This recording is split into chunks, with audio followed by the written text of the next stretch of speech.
وحشتناکترین زندان‌های جهان. زندان کمپ 14.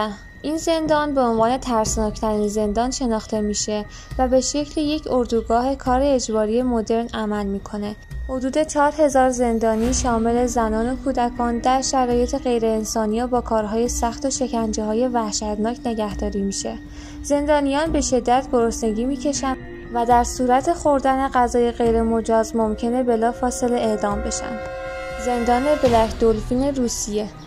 این زندان در مرز قزاقستان واقع شده و تنها زندانیان با حکم حبس ابد در آن نگهداری میشه. زندانیان هنگام ورود چشم‌بند زده میشن تا نتوانند نقشه زندان را حفظ کنند. آنها مجبورن روزانه حدود 16 ساعت بایستند و تنها 90 دقیقه در فضای باز که در واقع قفسی بزرگتر از قرار میگیرند.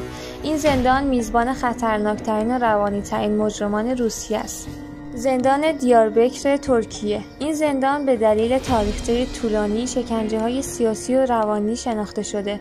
زندانیان با روش‌های وحشیانه‌ای مانند ضرب و شتم شدید، انفرادی‌های طولانی، شکنجه‌های الکتریکی و محرومیت‌های شدید روبرو است.